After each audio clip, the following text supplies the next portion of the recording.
Sir ఇట్లా చూడండి sir.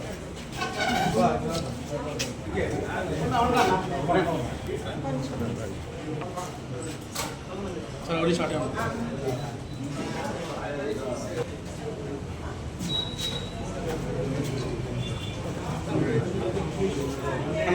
బాబు sir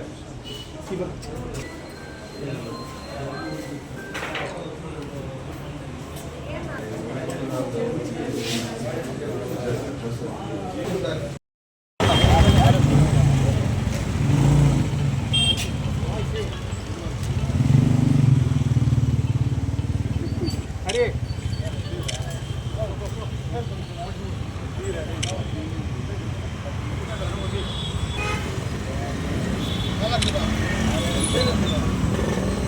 సరేనా ఉన్నా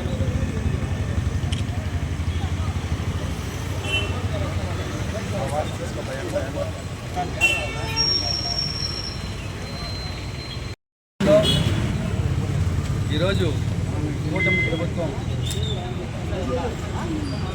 సామాన్య ప్రజల ప్రాణాలతో ఆడుకునే విధంగా ఈరోజు యొక్క నకిలీ మద్యం చూస్తే విస్తుపోయే నిజాలు ఈరోజు ప్రజల ముందు కనిపిస్తుంది. తెలుగుదేశం పార్టీ తరఫున పోటీ చేసినటువంటి వ్యక్తి తంబాలపల్లి నియోజకవర్గం అనేటువంటి వ్యక్తి అతని అనుచరులు సాక్షాత్ తెలుగుదేశంలో పోటీ చేసిన వాళ్ళు ఈరోజు రాష్ట్రమంతా కూడా నకిలీ మద్యాన్ని ఫ్యాక్టరీలు పెట్టి అదొక కుటీర పరిశ్రమలాగా దాన్ని డెవలప్ చేసి ఈరోజు రాష్ట్రమంతా కూడా ఈ నకిలీ బ్రాండ్లని ఒరిజినల్గా ఎలా ఉన్నాయో అలాగా వీళ్ళు తయారు చేసి తక్కువ రేటుకి తయారు చేసి చౌకబారు మద్యంతో ఈరోజు రాష్ట్రమంతా కూడా వీళ్ళు అమ్ముతున్నారంటే దీనికి మూల కారణం చంద్రబాబు గారే. ఆయన యొక్క అత్యాశ, ఆ యొక్క అవినీతి తనంతో డబ్బులు సంపాదించిన ఒక ధ్యేయంతో ఈరోజు రాష్ట్రంలో అన్ని చోట్ల కూడా నకిలీ మద్యాన్ని ఏరులై పాలిస్తున్నారు. ఈరోజు దొంగ నడిచినట్టుగా మీరు మద్యం వ్యాపారం చేస్తూ మీరు దొరికిపోయి తిరిగి వైఎస్ఆర్ కాంగ్రెస్ పార్టీ వైపు మీరు ఈరోజు మాట్లాడుతున్నారంటే ప్రజలు గుర్తిస్తున్నారు. ప్రజల మానాలతోటి దయచేసి ప్రాణాలతోటి ఆడుకోకండి.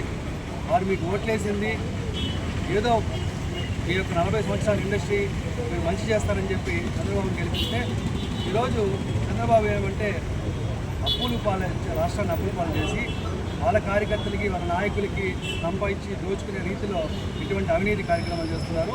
ప్రజలు దీన్ని గుర్తిస్తారు, ఖచ్చితంగా దీని మీద బుద్ధి చెప్తారు. ఇప్పటికైనా సరే దీంట్లో వాస్తవాల్ని కేంద్ర ప్రభుత్వం వెలికి తీయాలి. దీంట్లో ఉన్నటువంటి అసలైన దోషుల్ని పట్టుకోవాలని చెప్పి మేము కేంద్ర ప్రభుత్వం కూడా విజ్ఞప్తి చేస్తున్నాం.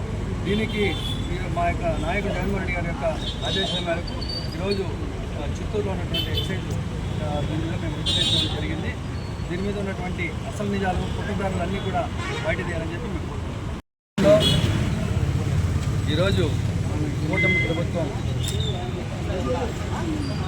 సామాన్య ప్రజల ప్రాణాలతో ఆడుకునే విధంగా ఈరోజు యొక్క నకిలీ మద్యం చూస్తే విస్తుపోయే నిజాలు ఈరోజు ప్రజల ముందు కనిపిస్తుంది.